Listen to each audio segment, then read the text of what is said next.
FedEx full, we commanding the block. Burgundy and gold, got the city on lock. Hustling plays, they don't need to pretend. DC reppin' strong and we fight to the end. Command is moving, no breaks, no pause. Hands in the dirt, respecting the call. KDot and Amit, dissect the grind. District divider with city in mind. Trying to dance why, don't miss a bit. And you gotta spread the words, so shit is shit. KDot. Welcome, everyone, to District Divided, a DC sports podcast. More specifically, a Washington Commanders podcast. I am Amit. That is KDot. This episode jam-packed because we had Monday Night Football, so we begin with the All-22 review against the Kansas City Chiefs, where KDot walks us through what he saw. Then we have the main meat of this episode, which is the preview against the Seattle Seahawks. We are at home on Sunday Night Football against Sam Darnold, Jackson Smith-Njigba, and that Seattle Seahawks team. In the throwbacks. The threads look great from practice. So we're going to get to see those Super Bowl throwbacks as well. And we have our predictions for it in the comment mailbag, as we always do. Before we begin this episode, if you could please like the video, subscribe to the channel, hit the notification bell, comment as you always do, and KDot.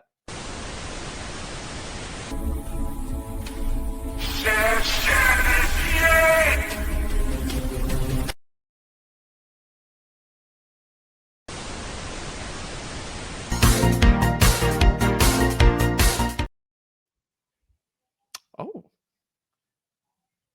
Welcome to the 90s. I love it. I absolutely love it. For those that don't know, which is all of you, because you don't listen to us before we start recording, KDot was like, I'm going to do a little something. And I was like, all right, that's typically what I say anyway. This is great. Share this shit. We greatly appreciate it. And without further ado, we're going to go into it, beginning with the All-22 review featuring our very own KDot. No intro music. We're right in this shit. All 22. No, we're freelancing today, guys. All right, sorry, I'll bring the volume down. I know you guys are already turning that volume knob down. Oh shit, it's gonna be one of those KDot days. All right, let's turn down the notch a bit. Super Bowl throwbacks. We're good. Yeah, you know, it was loosey goosey today, ladies and gentlemen. Yeah, Chiefs game. Look, none of us had a lot of fun with this in the aftermath. How have your spirits been in the days after? Days after, honestly, they've been good. Right. I don't know about yours. But yeah, same here. I mean, I just thought that everybody, it was a bit of an overreaction. I mean, I'm seeing some of the, what's our Commander's influencer guy, the one that's really popular, Janky Rondo. Yeah. I turned on his video like 30 seconds in. He's talking about how all of them, what do you call them? The bumanders. I'm like, dog, chill out. Like, Sky is falling at 3-5. Think about that. Like seasons ago, we would have been like 3-5. All right, we're right in it. I can't get over a season ago. It has not been a calendar year. Correct. Ladies and gentlemen, it's been this year since you saw all the shit that we saw. Chill. And when I watch the All-22, I'm going to say that, like, yeah, I still feel kind of the same way. Like, a little bit on offense, a little bit on defense, so we can get into the Seahawks game. But, yeah, I mean, I think I don't think the All-22 necessarily illuminated a whole lot to me, other than maybe there were some things that we saw, but maybe we just didn't discuss in the aftermath, maybe feeling emotional, some with the live stuff. But on offense, I mean, look, the opening script, it worked out great. I mean, the runs, the quick game, the screens, getting Luke involved early, like everything looked great. Like you see what Cliff Kingsbury's doing early on. It sounds like, okay, this is exactly the kind of offense that we've talked about what it is they want to run in that. Seeing Ben send it out there near the flat throughout the course of the game. There was just certain concepts that they're seeing in this when it came to Mariota that they were just going with they wanted to continue on rhythm. But as you watch the game, and as I watch the All-22, I am now, while I do believe that going forward on fourth down and stuff that we were doing in this game is more about going back to who we are and what our roots are. I will also say, if you watch the game under the guise of like, they don't trust the place kicker, it changes a little bit for you. It's just like, okay, they're calling some stuff or doing some stuff, knowing that they got to get in this position or that position. And I'm kind of like, all right, look, I wish that there was, I know people like criticize the run game. Like at Cliff, he got away from the run. I'm telling you, man, like outside of one series in particular where I thought he got away from it too early, for the most part, I think he's dialing it up pretty decent. It's just what Kansas City's doing defensively is just really fucking good, right? Like they've got speed and they're playing sound. And every time that we thought we might have an advantage somewhere in this way, they got guys right there in the gap ready to blow us up. So it's not like I don't think Cliff did too much. I don't think that Cliff did a whole lot, in my opinion, that gets him a lot of blame as far as the run game. It comes to like inopportune times. You get behind the sticks at some points in time. They're trying to take into consideration. They're probably not going to kick field goals at this particular point. But then you get into some circumstances where you're looking from a field position standpoint. They just kind of want to get just a few more positive yards so they can punt and get better field position on that end. So it's just like, without having somebody that you trust as far from a place kicker with the Matt Gay injury, even though I might not say that I trust the dude even when he's healthy, it did, at least to me, when I'm watching it, it kind of provided this benefit of doubt, or at least this, all right, well, I guess I get this. I don't love this, but I guess I understand it to some degree. Okay. So I want to bail Cliff out just a bit. Beyond that, I mean, overall, just what ends up happening is that Kansas City just they start playing close to the line of scrimmage, and things that are happening as far as stuff that's going down the field. As the game progresses and you get the injury to Laremy Tunsil, while I don't think Brandon Coleman did a terrible job, you can absolutely see the pocket starts collapsing a little bit quicker than it was. So like what Mariota had, at least early on, the game starts to dissipate as the game goes on. He can't hold him the football long enough. The score starts to get out of control as the game goes on. We need to throw the football even more. He doesn't have time. Things aren't developing. Guys aren't getting the separation that they need. It's just not working out the way it needs to. And then you're just behind the 8 ball as far as offensively. Lord knows what it'd be like if 1 or 2 of those mistakes don't happen, or if they're able to kick a field goal here and there. We're looking at a very, very different flow of game. Just point that out there. Jayden Daniels comes back. We know Terry's not going to be here, but Deebo, I'm going back to I don't think Deebo is 100%, even though if you're on the field and you're playing, you decide to go, you're not really making any excuses for the man, so I'm not going to do that. But he could look better. He could play better. These routes could be more crisp. There's things that are happening that I'm just like, okay, you could be a little better than you're doing right now. Cool. Offensively, that's pretty much it. Unless you got any questions, I'm good. Like I got some ideas on like what they could do going forward, but it's a bit harder when you have the backup quarterback and your starting left tackle goes out. So I'm good. Yeah, cool. Defensively, so what changed and did it work? Because we all knew that we were calling for changes defensively. We know about the personnel changes. They also did some changes schematically. So 3-4 body types. So what you do when you're looking at like a 3-4 defense, as far as some of the bigger bodies you have in the front 3, they're going to that a whole hell of a lot more, at least early on. Luvu's setting up on the edge more than he ever has in his entire career, and you can tell very, very early on, like, hey, this is what they're going to do with Jordan Magee playing next to Bobby Wagner, and Tyler Owens getting a lot of snaps early on throughout. I think it's career highs for all of them as far as from a snap standpoint. Yeah. Overall, they look good. You remember last episode, you had asked me like the difference between the veterans and the rookies in the sense of like who's making mistakes, who's doing this, that, and the other. And I was telling you that I didn't really see the young guys making mistakes as much as the veterans are making mistakes. I take that back. Like you can definitely see Tyler Owens and Jordan Magee are not necessarily in the best spots all the time, but as you've alluded to, and is clearly on the film, the speed makes up for a lot. So like while they're not always in the right positions, you can always see from a coaching standpoint, you can coach some of this stuff up. Like I want to say this as far as everybody, this stuff that you can coach up, but at least some of the young guys, you're still molding who it is they are going to be as players. So maybe they're a little more receptive to hearing things than other people's aren't. Because if we're looking at it from just where guys are supposed to be from a communication standpoint, you could even see some of them kind of screwing it up, or at least the conversation between the vets and the young guys kind of screwing it up. Like the Bobby Wagner play, there's a couple Bobby Wagner plays where it looks like he's supposed to give off to Tyler Owens and Tyler does not pick it up. But if I'm looking at him like, all right, I understand why Bobby thought when they're playing this zone that Tyler's supposed to pick that up and keep going. And I'm blaming Tyler for that more than I'm blaming Bobby for that. But it just, where's the communication? Why is there the lack of communication and rules with that? That's something that needs to be coached out. Although it's something I've said throughout the course of this season, I can give a little more bail because I haven't seen him do it that often, or I haven't seen Magee do it all that often. But the speed is just lights out. What they're able to do, get near the line of scrimmage, just to be there just put a hat on a hat is tremendous, and it screams and leaps off the page compared to what it is that we were seeing in weeks before. Also, shout out as far as some of the other guys. Like if I were to give the all 22 game ball, I'll give it here right now. It's going to be Jacob Martin. For sure.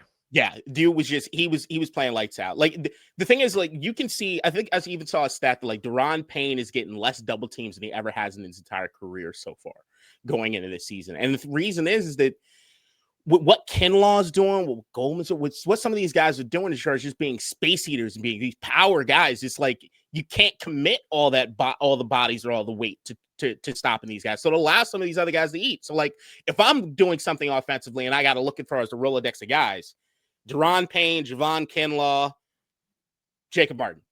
Where am I rolling the defense, right? So like, or where am I rolling the offense to take care of from a defense standpoint? So you're allowing guys like Jacob Martin to eat.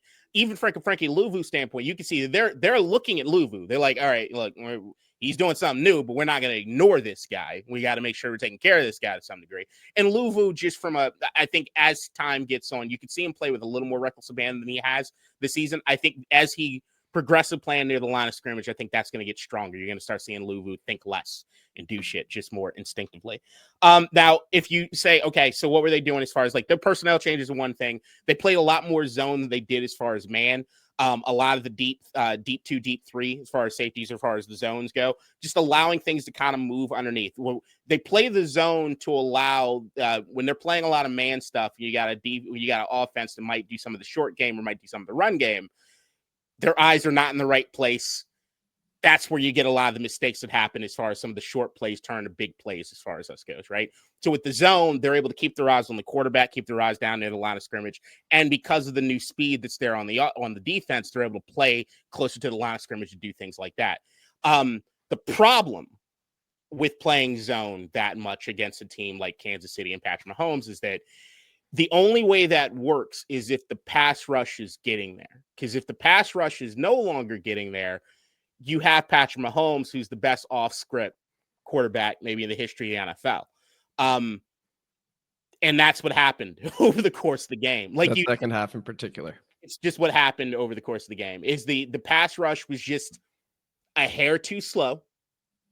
And because you're in zone and you got these receivers, you got Mahomes that are like, all right, well, I guess you motherfuckers ain't going to tackle me, so I'm just going to move around and do this thing. I'm going to do that thing. I'm going to do this thing. And also a little bit of confusion as far as what the rules are, as far as who's responsible for Mahomes on a scramble compared to who's supposed to still stay back as far as in the zone. We saw that a couple times where somebody comes in like, all right, I guess I'm going after Mahomes. And Mahomes is like, all right, cool. I'm just going to lob it over your head to the catch just right behind you. And that's what Mahomes does. You can't, unless the pass rush is getting there, you can't quite stop that. That's what makes him him. And they just did just enough. Like, as much as the pass rush, I think the stats of the percentage was high, he also had in this game, if I remember reading stat properly, was that he had the longest time to throw than he had at any point this season. And that's because of the extending of the plays that you saw him do. That's that frustrating shit. They do a pretty good job on first down. They might even do a pretty good job on second down. Or on third down, he does a little bit of scramble drill. There's no pressure. And then the coverage breaks down. There is going to be space in that zone. It happens for every zone defense if you give a quarterback enough time, and Mahomes is just picking you off. And it just happened over and over and over. It's like, all right, they almost got him. Oh, shit, he just extended, and that's a first down. Oh, my God. Oh, yeah, he just extended. It's another first down.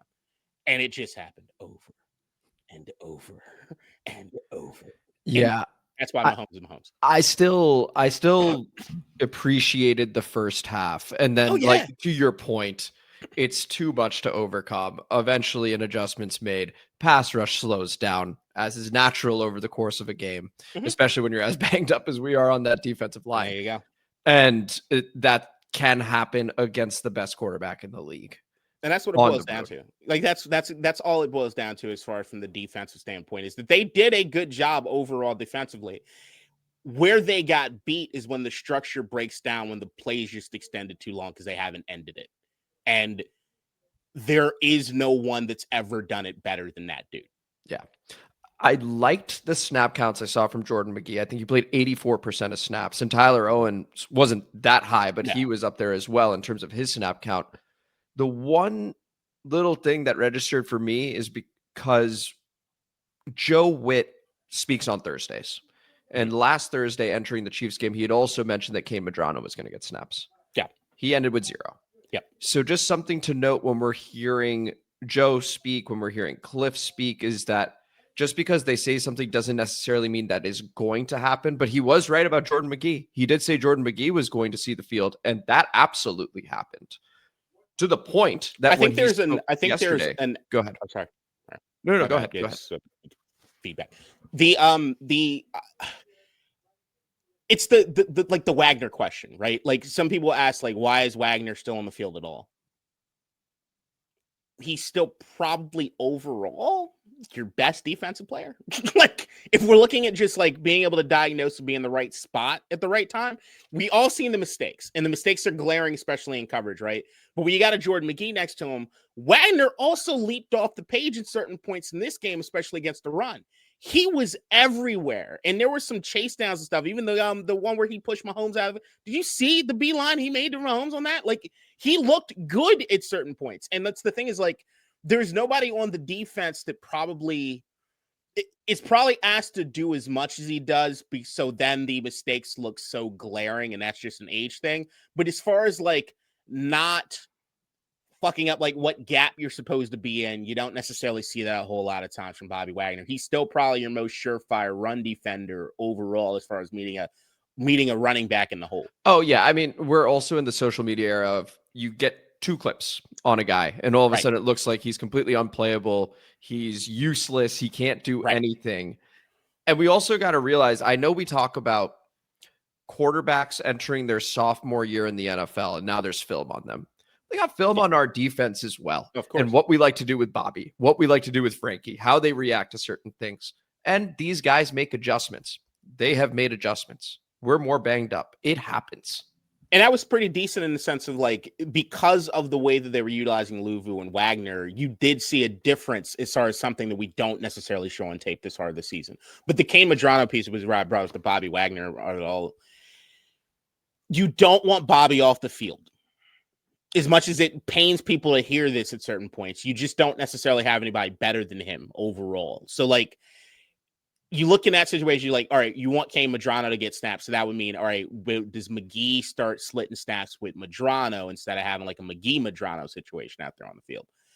And in that case, from what I was seeing with Magee, you got to kind of let him out there and play. Like you want Magee to get as many snaps as possible because he's like looking special. That's not to say Medrano can't look that same way, right? But also I would say Medrano had some decent I thought I saw him a couple times on special teams, but that was that was, you did. It's not like he didn't play at all. It was special teams, no defensive, not defensive snaps. And from what I remember, like as far for like he had a couple plays as far as on special teams that I saw, but the like overall, like you want more speed, but you also need guys that know what the hell is happening. Yeah, totally. And it was also nice to see just a couple high level notes again. Nice to see Marshawn Lattimore get an interception in that game for his own confidence. How did he look, by the way, aside from that interception? Do you look okay? The interception that's why you're here. Yeah. That's why you're here. It's been a while since we've had that type of interception because it sort of caught us by surprise too. It was like, whoa, like that is. It almost looks like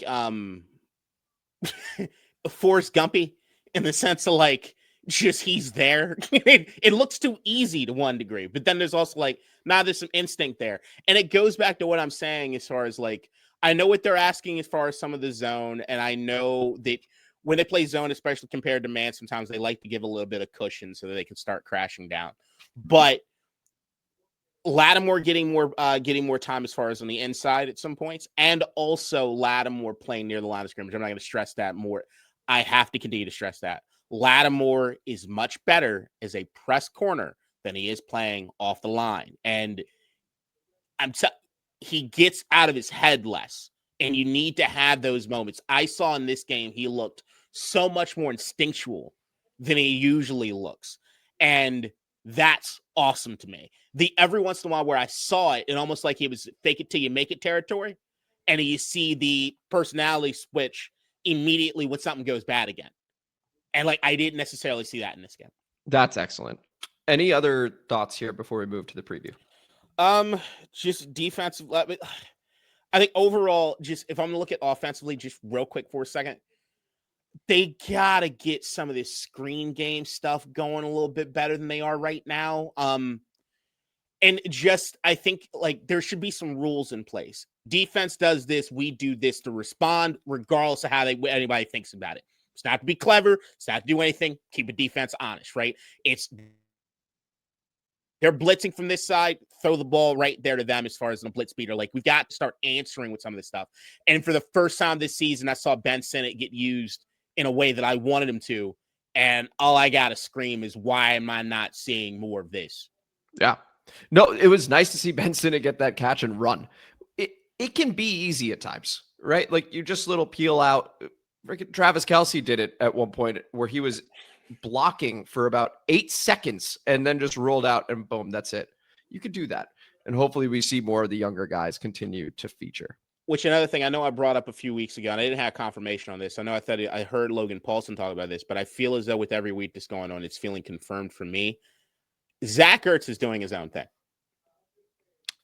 I have also been reading about that, KDot. And I first heard it from you and then started seeing it a whole lot more. So he's doing his own thing. I think you're right.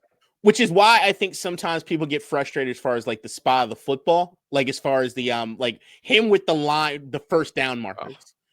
I think he's looking for the soft zone, and sometimes the zone is just not far enough beyond the sticks. Well, there's that, and there's also where he chooses to sit. Considering he's sort of freelancing, I think about the throw where Jayden sailed it against Dallas, and I think Jayden thought, because this is not at 17 yards you're turning, it's Zach, do what you want to do, that Jayden thought he was going to turn a little further upfield.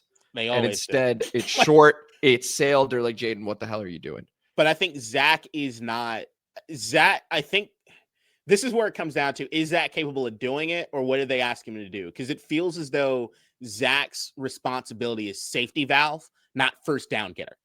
So, correct. Like, it's – hey, don't get hit. I'm here. Like, not necessarily going to get you a first down, but I'm here. And not like necessarily. He won't. Like, right. Just think of it that way. He won't. There's fair. No yak.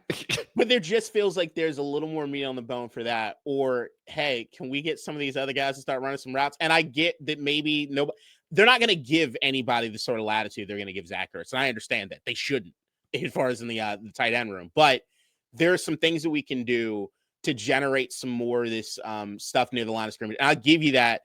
It didn't work a lot in this game. They did try because Kansas City committed to it. And they were like, hey, you're going to beat us deep. But they knew that they had a bit of an advantage that was happening as far as the Coleman stuff. And they were getting that time. Yeah, it was what was happening.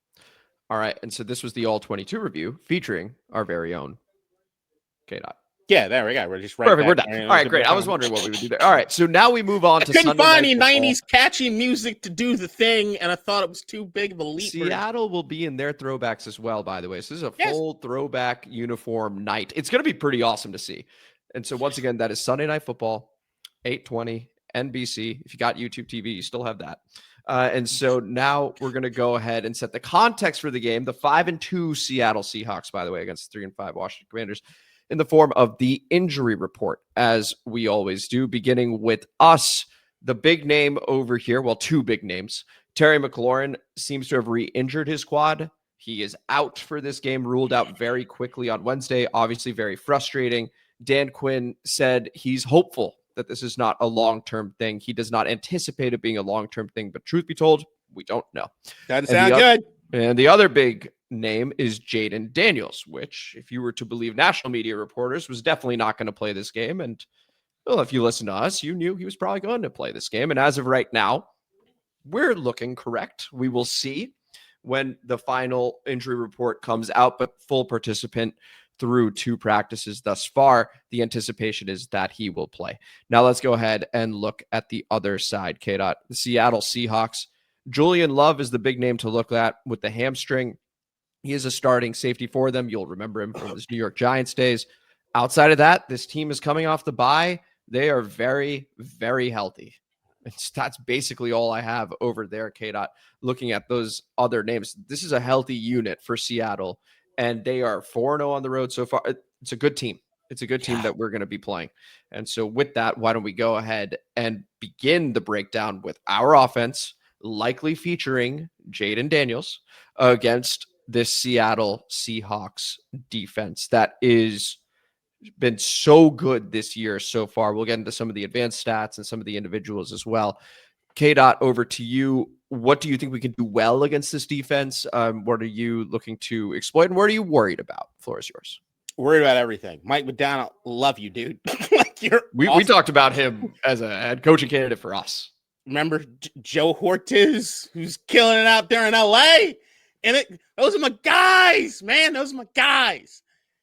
Yeah, they're killing it. They're straight up killing it, man. Like, it's not a roster I can look at and be like, oh, wow, the talent screams or leaps off the...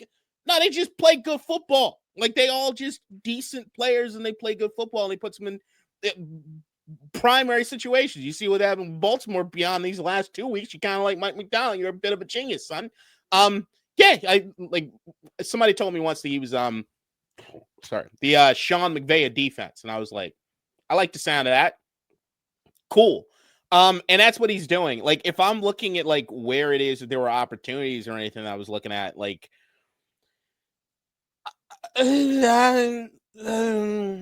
sound analysis.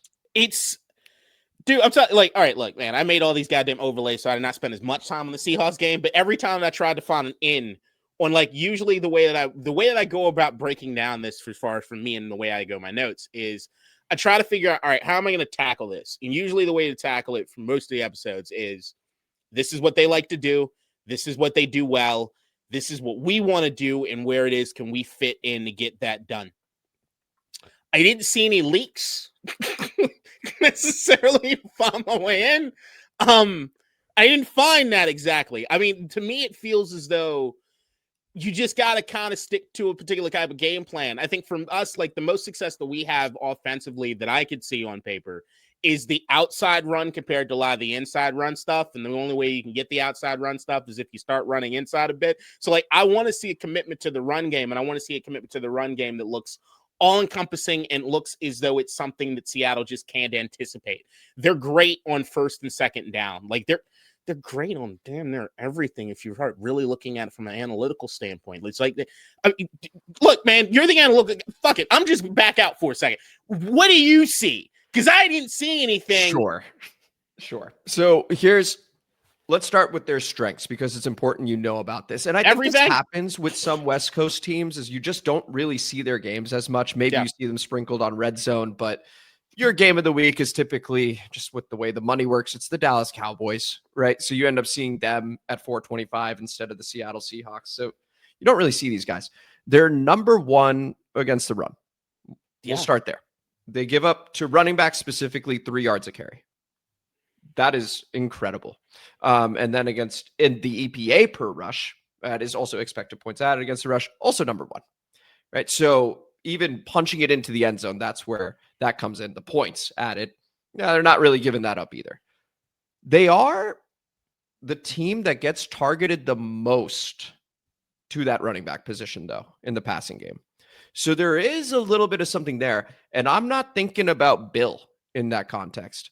I'm thinking, can we move Deebo Samuel around, right? Because this is now that's your chess piece game. Yeah. That's your Swiss Army knife game. Deebo has not been listed on the injury report. That was a subtlety of the report. So whether he's 100% or not, he's not even being listed as a full participant like other people's are. He's not there, right? So you can go ahead and assume and hope that he is 100%, probably a little banged up, but overall he's not showing up on the injury report. So trust it.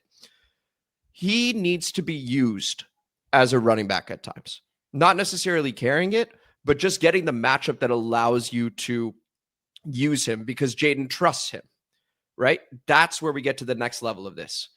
A lot of this hinges on Jayden Daniels' ability to be patient and take the shot, is what we call it, right? Or take that layup. Because down the field, Seattle is excellent. They are second in yards allowed per catch at just 9. Okay, so that's the next layer of it is, okay, they stop the run and they give stuff up really only underneath. Jayden likes to look downfield this season. He's going to have to take the underneath stuff. This is a throwback to last year, this game. If Jayden can play like he did last year, where it's just like, hey, that little 5 yard and we're getting to 2nd and 5, we can certainly win this game and move the ball. That red zone defense, Seattle's good again. I mean, these guys are very, very good, but the area I see we can exploit KDot is maybe Jeremy McNichols, for example, or Zach Ertz. It's more running backs, tight ends. And I think we should be smart with Deebo Samuel and blatantly use him that way. We don't need to disguise anything. Just put him in the backfield and see if you can get something one-on-one against one of these backers. That's the way I would attack this defense. I don't disagree with you. And it kind of, but that everything you said, I don't have any fault in it. Trust me, I didn't even do as much. I did nowhere near as much legwork as you did. So I appreciate the analysis. But what I'd say is after listening to that analysis,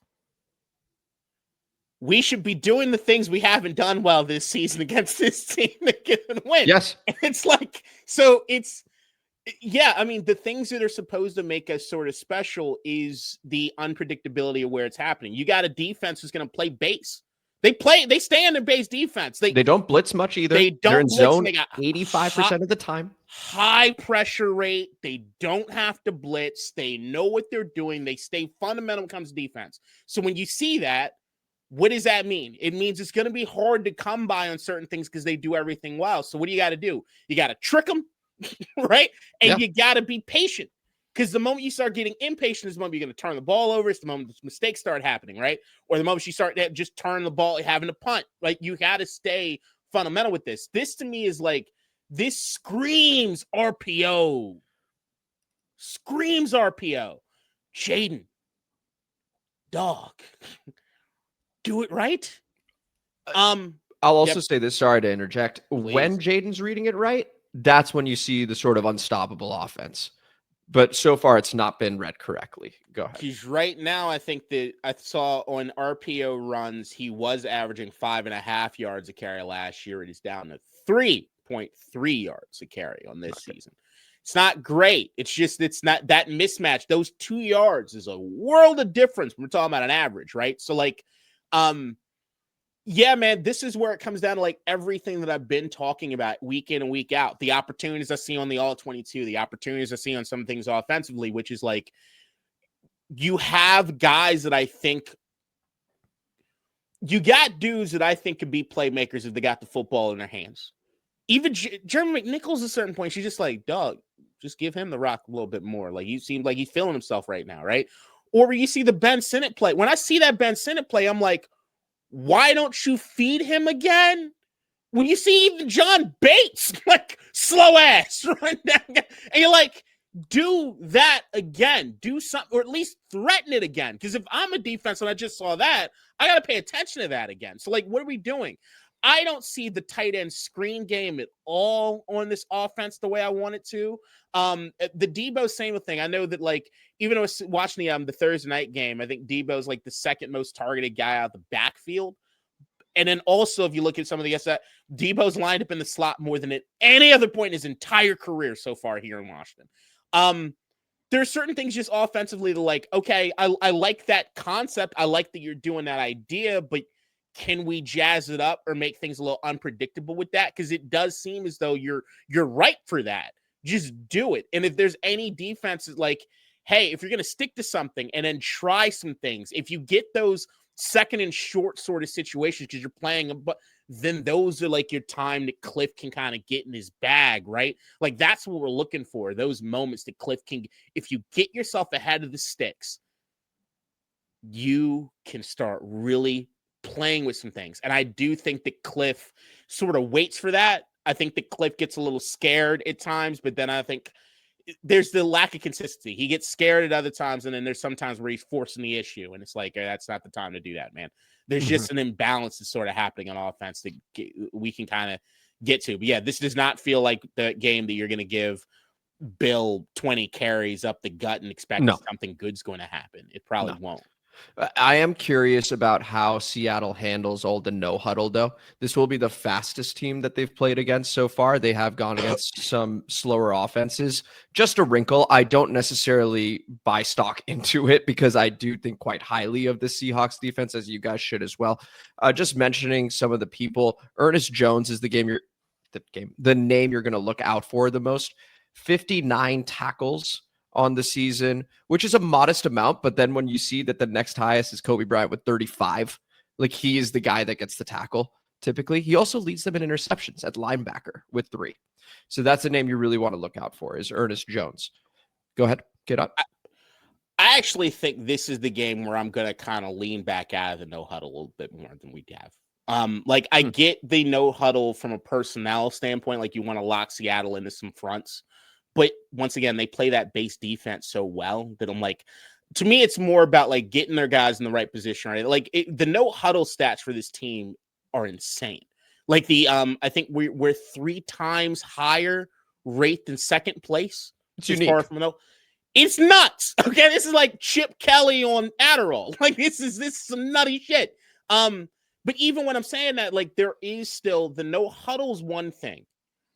I still don't think we do a lot of hurry up as far as on the offense too. There's this dynamic that still exists, like how, like with what they're able to do right now, just with football, and we've all seen how many times in Commanders games more than any other team that you watch. How many times you see that ref stopping to allow that defense to make the substitutions? You see it a ton of times. So, like, the advantage that you used to be able to get from that is a little dissipated compared to what it used to be. I'm not saying you still can't get an advantage out of it, but I do think that there needs to be a quicker way at it. They're like the idea, like I see at least once or twice a game, less with Mariota, a lot more with Jayden, where it's like Jayden's like, give me the fucking play. Like, let's go. And then they're not. Like you see the burnt timeout for no goddamn reason, or guys not lined up properly. And like, I need to see it kind of married a bit better in the sense of like getting more of the advantage out of it compared to what we used to. And to me, that means maybe knowing 2 or 3 plays ahead what you're going to do if this happens compared to if that happens. Yeah. No, that's fair. A couple other names to look out for. Uchenna Nwosu, he leads them in sacks with 5, and then it's Byron Murphy right after that with 4.5, who also has 9 quarterback hits. There's Leonard Williams with 10 quarterback hits, 3 sacks. So they have a bunch of different guys, and DeMarcus Lawrence is a name we all know from the Dallas Cowboys days. He is on this defense now as well. They got guys, man. They got guys, and it's going to be a very intriguing sort of chess piece matchup over here on this side of the ball, because Seattle is willing to be patient. They're disciplined defensively. That's the way I would describe them, as disciplined. Yes. And then it is, can we maintain our own, not try and chase this game, right? Because we'll get to the Seattle offense and it's inconsistency, but it's dangerous, right? So if they're hitting, then all of a sudden you're like, we need to score fast. This is not the game for that. To KDot's point, maybe you go a little less weird shit. Show them weird shit. Doesn't mean you got to do the weird shit. There should be some bunches. There should be some stacks. I want to see guys in motion. Like, do what you can to show a lot of stuff pre-snap to just test this defense out. See if there's any soft spots on it. But you got to stick with whatever game plan you're going in. If it's the game plan you like, you got to stick with it. Got to stick with it. And the last piece I'll say is that Luke McCaffrey is starting to get more playing time in the last couple of weeks. Cliff Kingsbury's talked about the lack of field stretcher when Terry's not on the field. And we got to see in glimpses last week just how nice it is to have a Terry McLaurin. No one is Terry McLaurin. But in terms of field stretching to allow some of these zones to open up a little bit, I would go with Luke. He's more confident right now than Jalen Lane. He's been making more plays recently. I think you use him, even if he doesn't get targeted. You use him to stretch the field just to open things up for Deebo, for Zach, for maybe Ben or Jalen, for example. But you need somebody to stretch the field. You got to try. You have to stretch against this defense. Motherfucker, I've been here for a year. I know. I'm letting you know I'm here too. And I heard everybody with the fucking excuse. Like, I remember Logan Paulson. He threw cold. I remember we did an episode last year, and I was like, yo, Luke McCaffrey, he's looking mad open to me. Like, he's doing this, that, and the other. And Logan Paulson went out and shat all over it. He's like, yeah, he ain't running the right routes. He's not doing this right. He ain't doing that right. The separation thing. Oh, the yards of separation. That's a glorified dumb stat. You know why? There are a ton of times where he's never in the progression. He's all by himself. 15 yards away from any player. He's open. Last time we won a game, he went deep. Open. Jayden, and I'm telling you, and that Terry thing where it's like the tracking down the football. Contested I'm sorry. catch rate. I think Ben Solak, Peter Schrager, one of them has some thing where they say that there is no There is no wide receiver, maybe in the history of NFL, better with like 5 inches to the line, to the out of bounds line than Terry McLaurin. I tell you right now, Luke is of that cloth. Okay, give him the opportunities, and he's gonna come down with that football more often than not. You just got to give him the opportunities, and I just want Jayden to trust it. I think Mariota's there. I think he's there. I just need to see that Jayden Luke connection, because I've heard people in the comment mailbag have talked about it. Like, what's up with that connection? Is it broken? Is it this, that, and the other? I do think it's gotten a bit better, because again, that LA game, the play that flipped everything right after Tressway gets roughed is that deep shot to Luke McCaffrey, who comes down with it. That was from Jayden. That was not a Marcus throw, right? So I think it is on its way to happening. I agree. And we may end up seeing it in this game. Let's go ahead and flip the script and talk about our Commanders' defense against the Seattle Seahawks offense. KDot over here. Sam Darnold was signed to a deal with Seattle. A lot of them were like, oh man, we wanted to keep Geno Smith. Don't know how we feel about this. It was Kevin O'Connell in Minnesota that made Sam look great. Sam has looked fantastic for the Seattle Seahawks. They are 5-2. He's leading the charge because they can't really run the ball that well. I'll throw it over to you. What do you think our defense can do well against this offense, and what are you worried about? First and foremost, I want to issue a formal apology to Sam Darnold. Sam Darnold, like most quarterbacks that get drafted, I'm usually a diehard defender of, because I hate the bust label. So you saw, like, I was probably capping for now Minnesota in particular, being that they're my side piece team, knowing what they did as far as getting rid of Sam Darnold and Daniel Jones for JJ McCarthy to then just get hurt again. Aggravating, to say the least, but I would say that I did not have a lot of faith in Sam Darnold leaving Kevin O'Connell and going to Seattle, but he found a home, and buddy, I don't blame you. The Pacific Northwest is beautiful. It's beautiful. You do love Seattle. Motherfucker, this pod, I'm telling you, half this pod's gonna be done from Seattle permanently soon enough, okay? And look, we'll see each other just as much in real life. That's true. That's true. The special sauce of this, we just never hang out. I'll be around for Thanksgiving. That's true. Looking forward to that. Look, man, offensively, like, there's some things. This is just another thing where it's like there's a patience, there's a philosophy that they're sticking to. Sometimes it doesn't look great. Sometimes it's like, hey, can you get something going? They're fine with what they do. And what they do is they call more runs than anybody else in the league out of 12 personnel, which is that we're going to punch you in your motherfucking mouth, regardless of how you feel about it or how well it's doing. We're going to keep doing that. Why? Because we're going to soften you up. And the moment you start playing near that line of scrimmage, you know what we're going to do? JSN! Hey, play action. Go beat them boys up. And that's just what they do, right? It's old school. I love it. Like, I love it. Kenneth, I love watching this team play, man. Seattle's also one of those teams that you kind of just look at and you just say, oh man, I kind of like what they do. Yeah, man. What can you do defensively? Play stout run defense the way we have for a lot of the season, not most of the season, not all season, but most of the season.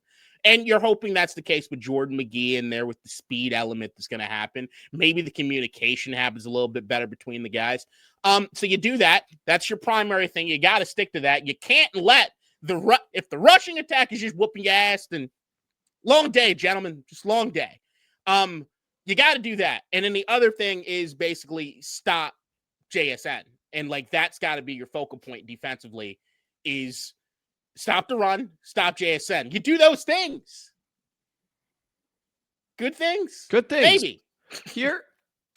So JSN, here's what you need to know about the guy. He's got 50 catches on the year, which is good. It is. But it's not like, this unbelievable amount that is over. What's unbelievable is that he leads the league in receiving at 819 yards with 50 catches. That's over 17 and a half yards per catch. And explosive play is defined as 20 or more yards. He's more or less averaging an explosive play with each catch. Okay, so he has been spectacular. Here's the other thing you need to know. Seattle targets him more than any other team targets any of their players. 38.3% target share. That is higher than Jamar Chase in Cincinnati. That's higher than Justin Jefferson in Minnesota. That's higher than CeeDee Lamb, George Pickens while CeeDee was out. They look to him. That's it. 2 in every 5 are going to him. So it's important that you know where he is at all times. If it's going to be Marshawn, if it's going to be Mikey, if he's in the slot, whomever, it's like, hey, honestly, don't cheat on the run, please. Just follow him. Follow him. That's it.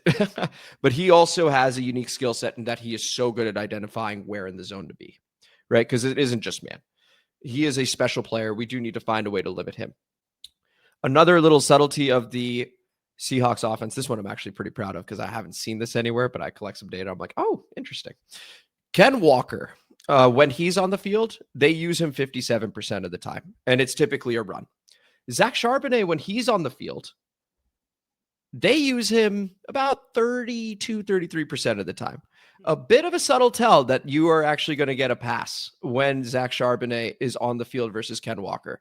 When Ken Walker's on the field, odds are they're going to run the ball. They're even willing to run the ball on 2nd and 10. That's something you need to look out for if Ken Walker's on the field. In particular, on a 2nd and 10, I think they just give it to him and try and get into 3rd and manageable.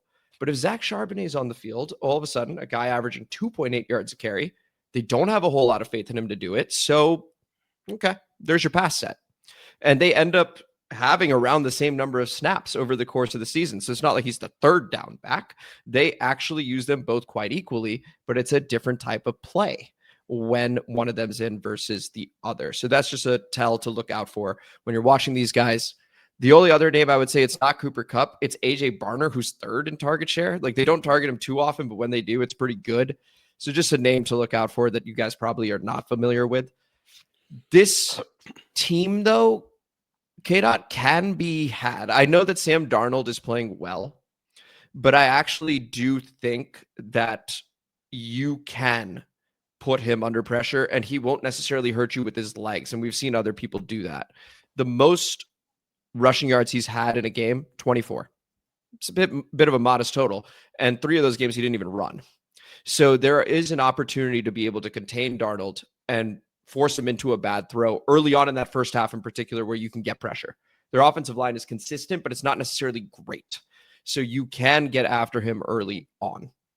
Just a bit of hope on that side of the ball, Kato. No, I got you. Look, left side of their line is, if you're running stunts or anything, the left side, just stop. You're not going to get there. Right side, you got some opportunities. Some That's stuff Vaughn. inside, you got some opportunities. Vaughn, also, any stat I've looked up for you has not been good. So not been good. Stop talking about you. Look, you can't blitz them, because if you blitz them and you don't give the proper protection on JSN, knowing Sam Darnold and knowing that dude and his ability to get open, you're going to get burnt. So you got to play. This is one of these. This team is going to. Sorry, breaking news. Jayden Daniels will start against Seattle. Broke 10 minutes ago. So we're fantastic. Good. That's dope. 15 to 21, 318, 10 explosives versus the blitz. 5.4 yards per 5.4 yards per route. This is all JSN versus the blitz. You blitz him, they're going to look for Valve to get rid of him. So unless the coverage is like stout and they're doubling him or whatever, that is maybe your opportunity to get something. But that's my thing, is like, you're not blitzing. Keep some guys back there. You got to get pressure with the front 4. Luvu, Vaughn, all these guys. You got to get there. You just got to look better than you did against Mahomes. You got to look better than you did against a lot of these dudes. You don't have Dorrance Armstrong. You got to come correct on this thing. This to me is like, this has got to be your Frankie Luvu come out game, or Von Miller looking like he did 5 years ago game. Like, this is one of those dudes has to eat, or at least has to be able to get in Sam Darnold's face in order for me to feel good about what's going to be happening defensively against this team. Yeah, and everything you said as far as the Zach Charbonnet is someone who bets a lot. I do know in the red zone they love that fucker. It's true. And another thing that I know from a Kenneth Walker standpoint that I also see a lot is that he likes to bounce outside. Stuff's not there or it looks a little bit, he's quick to hit the outside and keep going. That has not been necessarily a great thing for us as far as some of that perimeter stuff defensively, especially when you got a lot of the dudes that we have like to over pursue, get caught in these rush lanes, and then you don't have anybody or clear space, and dudes that have not been sure as far as their tackling. You're hoping some of the young guys can start to offset some of that shit. But if you're going to have one of those games where you're not going to tackle properly, then this is absolutely one of those games where you turn a -1 or no gain run with Kenneth Walker into 12 yards, 13 yards, or not even that, 8 yards, and put them in second and short. And then they are living to give you that play action bullshit and they hit you over the top with JSN. So like on both sides of the football, be boring, sorta. Actually, no, that's correct. Just to be clear, you're right. It's discipline and patience. Discipline. Yeah, that's what it is. You don't need everything at any given point in time in this one. It's give yourself enough opportunities and just play stout and keep going. Like, you just got to keep with it. I'm a game of success in this one, unless it's just one of these wild NFL games that's happened this year, which you always got to put a caveat on how crazy this NFL season has been. Like, maybe Jayden just goes off with 6 touchdowns and he looks like God. Maybe it's one of those games. But in this one, what I see, at least leading up, we hate watching football the first quarter or two. Like, it's close, but it ain't fun. I'm good with that. Like, that to me is where it is we're going to kind of live. That living on the edge shit is perfect for this game where you got two teams looking at each other. Who's going to blink first? Who's going to fuck it up first? Who's going to fuck it up first? Yep. And look, we can go ahead and get into the predictions now, where we are 3-point underdogs at home against a, once again, disciplined Seattle Seahawks team across the board, right? So KDot over here, as always, I need a score. I need a winner, and I need a player of the game. We're going 90s, man. RIP Miss Cleo. Call me now.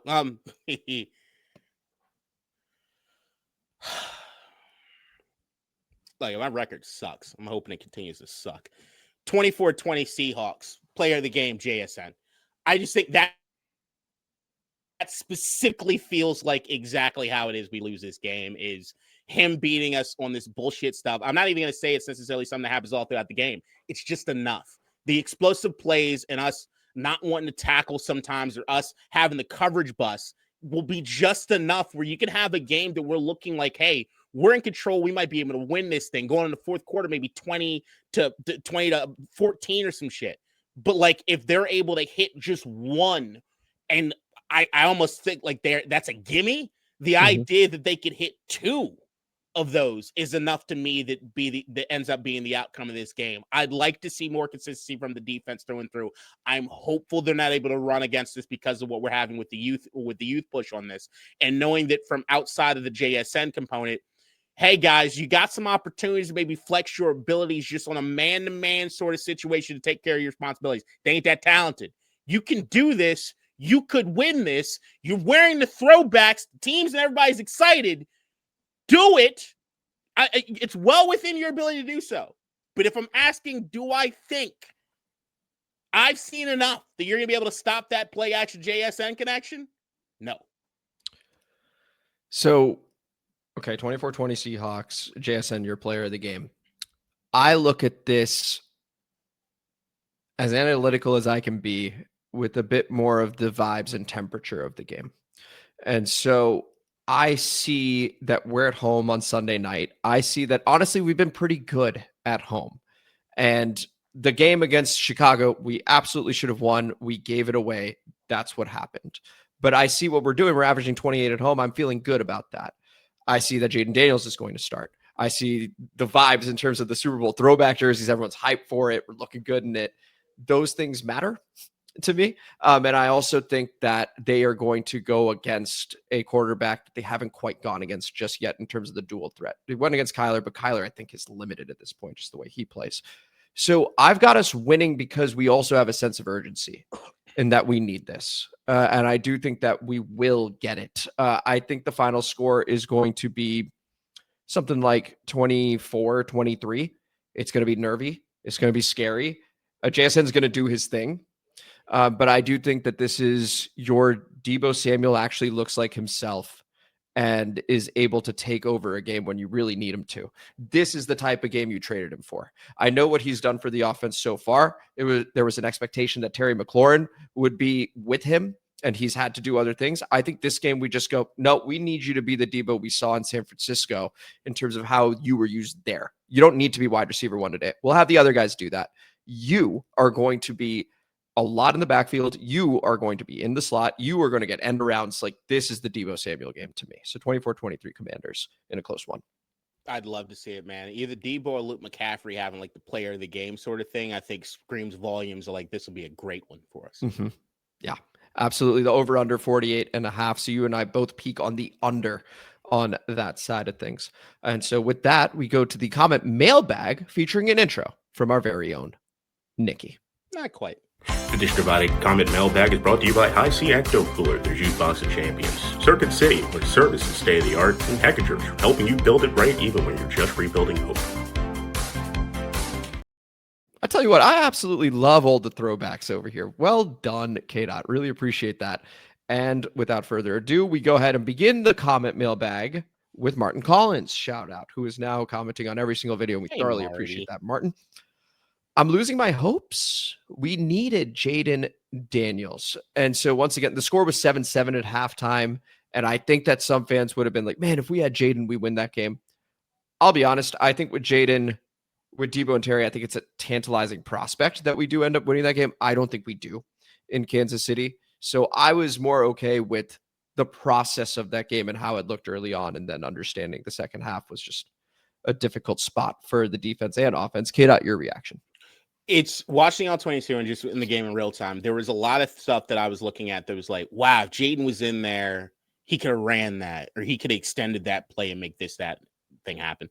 But I will say the thing that I like the most in this game is when we were on schedule and just moving. And that aspect of it was the thing that I have not seen Jayden do as well this season. You take it with a grain of salt. I don't know. Is the ceiling always raised with Jayden Daniels being here? No doubt. There's no doubt. He's a better quarterback than Marcus Mariota could ever dream to be. That being said, he has not been consistent enough in taking care of things on schedule, in my opinion, all throughout the course of the season. So I can't predict any which way.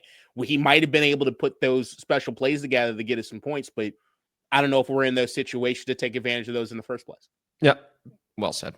Well said. We go to Coach Lombard. Shout out. I know blame pie is more of a me thing, but based on the all 22, how would you assign 8 slices of blame for Washington's Monday Night Football loss? I'm thinking 1 slice for Adam Peters. It's the 16th best roster with the 8th hardest schedule, and that was before all the injuries. 2 slices for Cliff because he's inconsistent and gets too cute. I would take at least 10 guys over Cliff to run my offense. I will give DQ and Witt a combined slice because I don't know exactly who makes the decisions. 1 slice for Deebo, 1 slice for Lane, 1 slice. I cannot speak today. 1 slice for Quan, and 1 slice for Wagner. A lot of slices there. KDot, your reaction?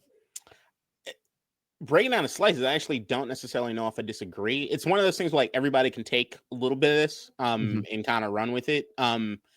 Yeah, the Adam Peters of it all, like, yeah, you can take a slice because, I mean, this is the roster. It's what it is. You built it. But, like, I still think you're way early in on a rebuild. And also, in order to just fill the roster out, you had to kind of do a lot of the old vets sort of thing to get it done. Because, like, you can't compare our situation to a lot of these other situations for the rebuilds. They just look different. If you, I get a phone, that asshole Brendan Jarvis Nichols, who left a comment last week, me and him have been, he called me the other day to laugh about something. He said that he did a deep dive on it. He had no idea just how bad it was. Ron Rivera left the cupboard bare. Like, it's not the Seattle situation where you got some trade assets, you got this, that, and the other, you kind of put together. Like, it's not, the thing we got going for us is Jayden Daniels. And that's it. And, like, he's a young quarterback just going to go through some shit. And, like, at the end of the day, I don't think we're near the final moment when it comes to Jayden. But as long as they got a team that's able to be feisty and kind of push them together, which they still are, then, like, I'm still looking at it as overall success. I think week in and week out, majority of my slices are still with the team and the players than they are with the coaching staff, just because I'm still seeing players fuck it up. So I would, in this situation, I don't know how I'm rearranging that. Oh, okay. A slice for Lane. The fuck out of here with that. It's a rookie. Like, I get it. He needs 2 to really catch. bad plays. I understand. I'm not giving one to a 4th round rookie. I get it. I don't want to. So I would throw that one to Adam Peters. And the reason I would do that is because when we look at the roster, and something that I think you probably touched on more, KDot, than I did, was the age, right? And knowing that and the injuries happening, the logical conclusion is, well, of course, right? And so I think that Adam, off of last season, which was in line with me, so I'm taking fault to give me a slice of the pie as well, being part of this new age media screwing up our team. The thing is, I think he overestimated how close we were, right? And so that is leading to this situation, because then you get more vets. You trade for Marshawn Lattimore, right? You lose some picks there. It just is what it is. So I would give a second one to him. Terry signs late. Now he's hurt. This was something we talked about. So I would give a second one to him. He's not done a bad job, to be clear.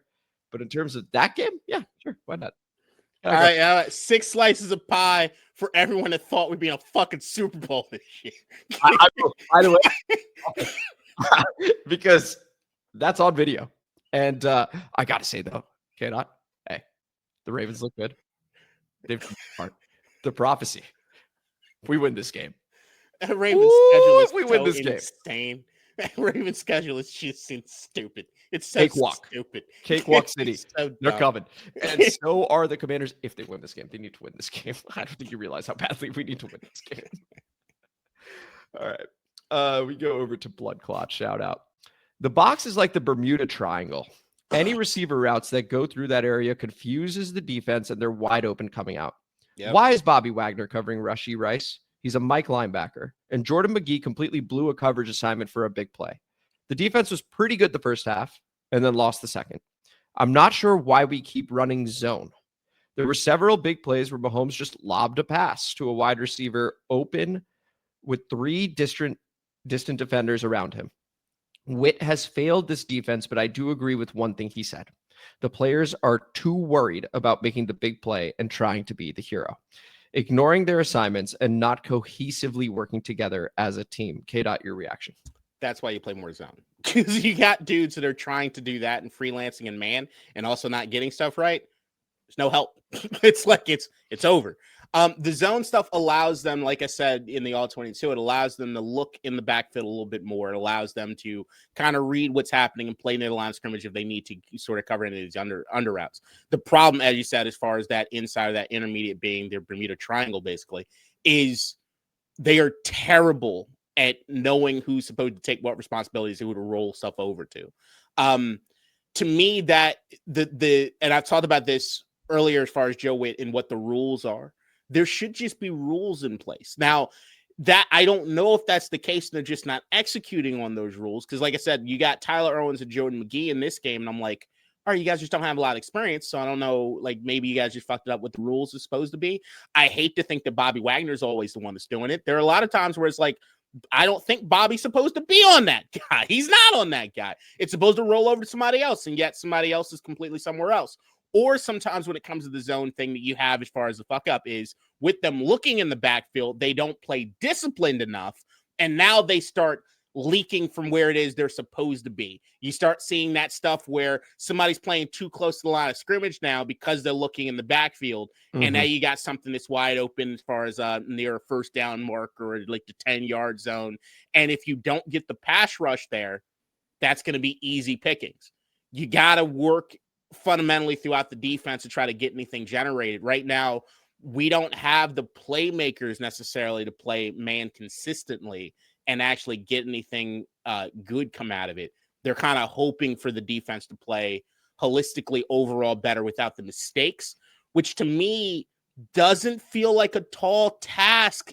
Honestly, it's why I've been so adamant and angry as far as some of the execution stuff goes. It doesn't feel like they're asking the world of these guys. It's just execute. What Seattle's doing, KDot probably is just like, why can't that be us? Like that. You have no idea. Just saying. Jim Sleazy goes, 3-5 is not a bad record for us. It kind of sets us up to be one of those teams that gets hot at the right time going into the playoffs. But Terry's quad is starting to worry me. He and probably Ertz are the only guys we got that get that toe tap, referring to the touchdown. Of course, there are 5 replies to this one from Jim Sleazy, who was correct to worry about Terry's quad. This was actually before they announced he was going to be out. Jim dropped that comment. KDot, your reaction.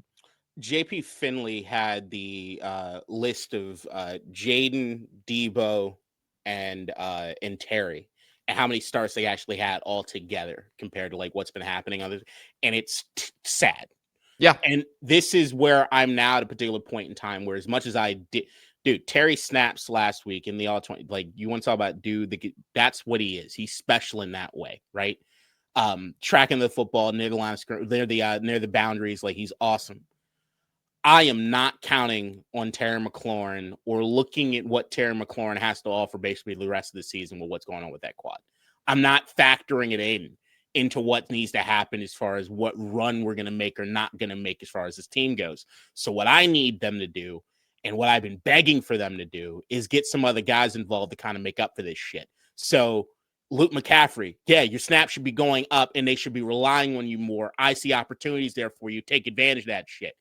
Why isn't Ben Sinnott part of the passing game? Why isn't John Bates even more part of the passing game? We need to be getting the balls in some of these playmakers and not waiting for Terry McLaurin to get back, in my opinion. Which just to me feels as though it's just where everybody's sort of at. It's like, oh, when the full complement gets here, that's when we'll be where we need to be. Nah, man.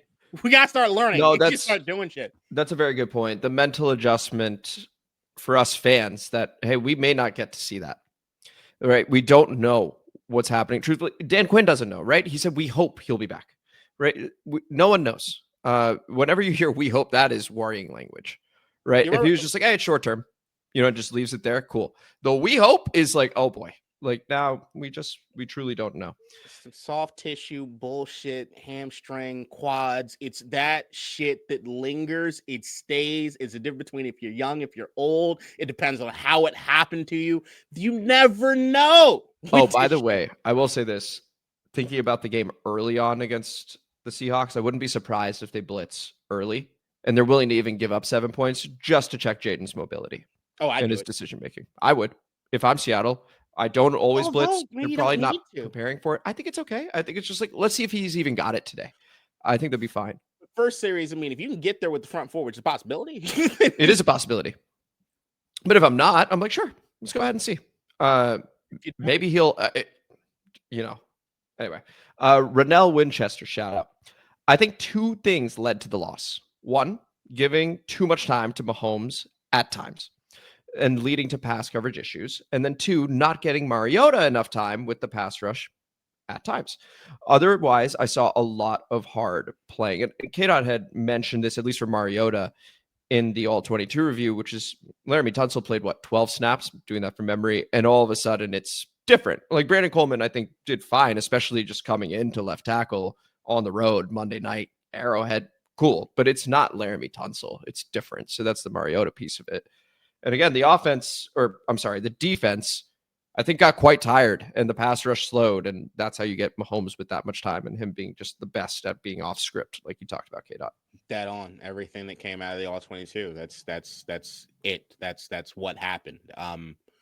Coleman, man, it's a big ask. Like, you had Coleman play left tackle last season. You got to move in onto guard this season. And like, hey, injury to this guy that we never thought we'd ever have to replace in any way.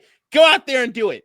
And I'm saying overall, he did a good job, but he's not Laremy Tunsil, who's playing out of his fucking mind right now. So, like, the idea that you have somebody you can set, forget, and just take care of it on this side of the line is such a blessing that so few teams have as far as that left tackle that's just that stout. So when you're missing that piece, things are going to change. They didn't change so badly in which they couldn't have made up for, but they absolutely did have an impact. Yep. And on Laremy Tunsil, iffy to play, started off not practicing, and then did manage to get in a session. We'll see what happens there. There is a sense of urgency around this game. You can tell. So we'll see if he's able to gut one out and play. We go to Martin Collins one more time. I agree the defensive adjustments was adequate at the beginning. Too many lost opportunities. KDot, your reaction? Yeah, once again, I still think overall they did good defensive stuff. It's just the stupid breakdowns every once in a while that'll just cost you against a team like this in Kansas City, where if you give them a little bit of daylight, especially when Kansas City, I mean, you look at the game and the all-22, I thought illuminated even more. I don't think they gave a fuck coming in. Like, I don't think they cared. I agree. I think they were playing it kind of loose, and there is an element of like, yeah, they're still coming, guys. Like, you're in this thing, but they're gonna come around. Like, Mahomes hasn't done the special shit yet, and you're waiting for it because you know it's gonna come. It's why we talk, like, even in the Bears game against the Caleb Williams thing, where did you start seeing something when shit start breaking down? And that's what ends up at. That's where you get the special sauce. Is when things aren't right. It's what we like about Jayden on the other side of the football when things start happening. That is, guys. I don't know if you might have heard all the memes. You might hate Taylor Swift, but Mahomes is a god. He's a god. Be real good, man. Vindo. Oh, geez, shout out. Mariota punching the ground after that sack, man. Definition of this season, man. Welcome back, Brandon Coleman. Get out your reaction. Yeah, I could feel I was aggravated alongside Marcus. That to me is what it was. I still don't love ever seeing my quarterback react that way, but I get it. You want that? Yeah. I get the frustration. I get that. I understand it. It's just sometimes I want the energy just to be a little different. So like but that's just me, and I'm nitpicking like a motherfucker. I think at that point I actually appreciated it because I do think that it represented how we were feeling as a team, which was that we were finding ways to move the ball, but once we actually got into a critical spot on the field, it just wouldn't happen. I think about the 4th and 1 where he ends up throwing it deep. I think about that sack, which was Connerly and Cosme seemingly miscommunicate, and then you got a couple rushers come in free. Now you're out of field goal range, right? So even if you don't have much faith in Matthew Wright, you could at least try one from there. Now you can't. I get it. But so I keep comparing a lot of stuff this year to last year in the sense of like how it looks different. I've talked about it with Jayden as far as like I don't see Jayden smiling in the same way that he did. Like there's a now when you're losing games compared to winning games, there's going to be a difference there, of course. But I always felt as though one of the things that kept us in the loop last season was we saw a lot of fuck ups last year. We saw a lot of fuck ups on defense last year. Absolutely. There was that Joe Montana level of cool that we still got this. Yeah, got it. We still got this. And it feels as though at some points they're in their own head now. And like that frustration instead of that, hey, as long as we play like Commanders, we'll be okay. Feels like that's gone as much as everybody's like, oh, don't fuck it up. Don't fuck it up. Don't fuck it up. Don't fuck it up. Oh, shit, man, we fucked it up again. I don't like that. I just don't like that. We conclude with Jamal Bibichab-Onwe. The score in this game is kind of misleading. It should have been a lot closer. Overall, I'm more positive about the remaining games, even with the injuries. Now, KDot, you had said that it looked like Kansas City just didn't really give a fuck about this game. I sort of came away with the same thought, which is that they're maybe experimenting a little bit. They're trying some stuff out. And then when they need to put their, foot on our throat, they were able to do it. What was your reaction, though, to the positive outlook coming away from the game, even with the injuries that Jamal has? The positive outlook is the young guys on defense. That's the thing that you take out of this game. You're like, okay, maybe that's something. And at least now we know nobody's above it. We need to get some talent in it to make some stuff happen. Frankie Louvu, hey, go play near the line of scrimmage. Like, we need to get some stuff happening defensively. That to me is good. The idea that we got these guys and you're looking at the long-term success and future of this team, I need these guys to get this play time so they stop fucking it up and they stop making the mistakes. So, like, that's what I want to see. Yeah, we're in a good spot, I think, overall with some of these things. But, like, until we're healthy, who knows? Like, and until they can play consistently week in and week out. And with the variance in some of these opponents, it's really hard. It's just and like even the style of play with some of these, it's very hard from week in and week out. This is a tough ass schedule and a very tough schedule to have when you're not healthy and when you're still fighting for that identity and you've only seen glimpses of it this season. You're trying to scrounge together something to know who you are, but you don't even know what the complement of the roster is going to be week in and week out. It's weird. It's a weird balance this season. That was the common mailbag. This was the show. This was District Divided, a DC sports podcast. More specifically, a Washington Commanders podcast. I'm Amit. That is KDot. And if you enjoyed the episode, which had the all-22 review against Kansas City featuring KDot, all the graphics featuring KDot, and then the preview episode against the Seattle Seahawks along with our predictions of the comment mailbag, please like the video, subscribe to the channel, hit the notification bell, comment as you always do, and KDot. Just share that shit. I got no other videos or anything for you guys. It's all over. Share this shit, guys. And please join us for the live stream reaction after we see the game against the Seattle Seahawks Sunday Night Football. So we'll be on late and we will hang out with you guys. So until then, take it easy. Bye, everybody. In DC, we're just hoping that you listen.